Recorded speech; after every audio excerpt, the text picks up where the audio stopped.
It said, "You are a precious gem." How ironic is that? That I didn't even know. I forgot I wrote about this like entry. This 28/18. Finding hobbies, things that make me happy, right? Hi guys, welcome back to another video. If you are new here, my name is Shay and I am doing a marriage series. Today is the second video. The first video is my testimony of how I got married and got a home after only knowing my husband for 5 months, okay? I give you a little background story on that and all that stuff, and I'm just using my life and my testimony to help somebody else. So in today's video, we're going to talk about the power of writing it down. Say it with me, the power of writing it down. So my number one tip, first thing first, is get a journal. Like, I had my journal for about 7 years now, and when I tell you that journal has so much depth and just so much of my journey, so much of my life in there.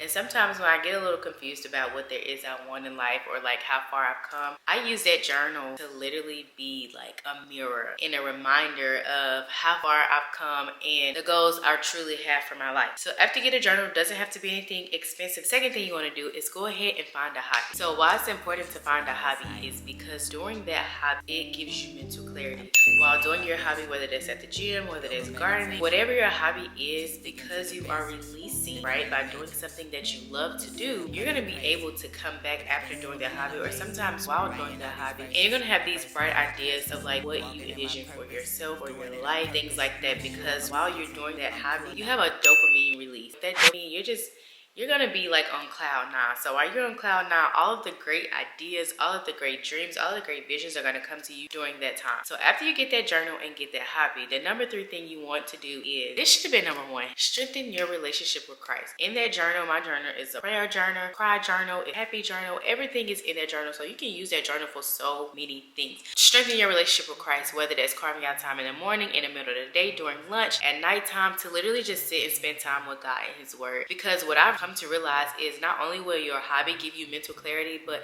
the Bible gives you an understanding that surpasses any and all understanding, right? So once you begin to get that spiritual and emotional clarity just by reading the Bible, everything comes a little easier to you. You start to really feel like you can, 1, achieve what there is you want to do, because 1, God keeps His promises, and 2, you're just going to be so confident in knowing that God keeps His promises and knowing that whatever your heart truly desires, and if it's in the right mindset or if your heart is right for that, God will see you through it, okay? So we know you're going to get you a journal, going to get you a hobby, you're going to strengthen that relationship with Christ, get into your prayer, your fasting. Fasting is very, very important because fasting really eliminates a lot of distractions.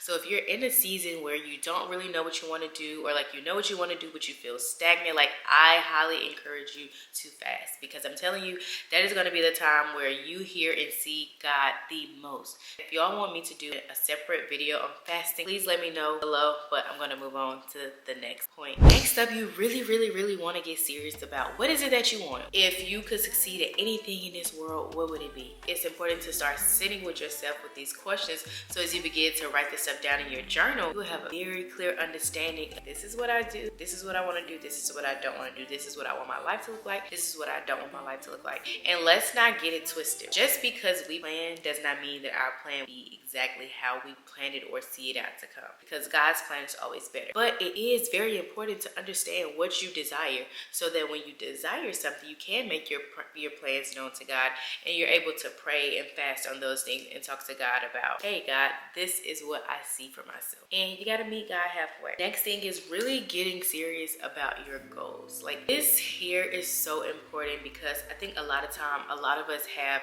goals and achievements and accomplishments that we envision for ourselves, but they just stay as ideas because we don't act up on those. So as you're getting serious about what that is you want in your life, it's very important that you get serious, that you act up on those goals, that you putting yourself in a position to make sure you can accomplish those goals, whether that's putting yourself on a schedule, whether that's getting in the right environment, whether that's meeting the right people, getting serious about it. You are not letting anything or anyone come between you and your goals. This is a time to get serious about your goals. Follow testimony about how writing it down works for me. I said, I'm not kidding you. This is my journal, nothing fancy. Where did I even get this from? I don't even know. I probably got it from the dollar store. But let me show you that my very first entry, August 28, 18. We talk about finding hobbies, things that make me happy, right? At this point in my life, I started writing down things that were making me feel good so that I can get an idea of what I want my dream life to look like. Exercising, family and good health, traveling, success, helping others, mentoring, going to church. So then fast forward when I wrote down things about my husband. Hey guys, I found the entry. This is August 25, 2019, down last week. Let's just say change is here because I've been a little uneasy lately. But change, I welcome you. I'm so grateful to be where I am. I truly have no complaints. I also want to learn how to be alone, not needing or wanting anyone in my presence. I want to learn how it is to be the best when I'm alone. Work, keep away all distractions and unnecessary, unfit things and people. Not settle for anything or anyone. I would love to find a soulmate, someone who is equally yoked as me. Found my soulmate. That's crazy. A man who loves God, a man who listens to understand, a man who is a comforter, a man who is a leader and not a follower, a man who helps me be a better me, a man who keeps me grounded, a man who is 6 feet and anointed. The one is not 6 feet, but he close. He 5'11". A man who loves family, a precious gem, a successful man with an ongoing career and plans for his future. I revisited this back in 2021. This is my note that I wrote to myself. It says, thank you, God, at 2:37 p.m.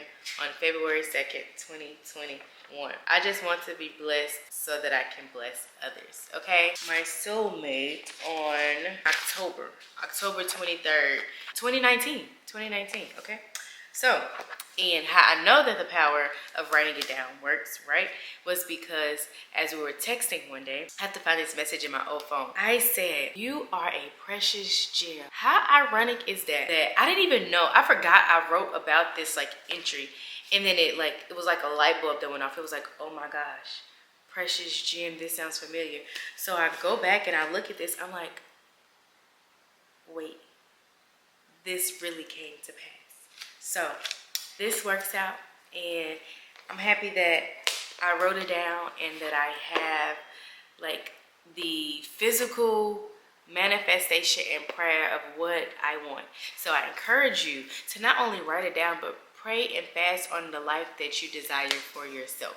And when you start to see those things come to pass, remember that it was the power of prayer and writing it down. I'll see y'all in the next video. Stay tuned. If you are looking forward to this marriage series part 1, please like, comment, and subscribe. And I'll see y'all in the next video.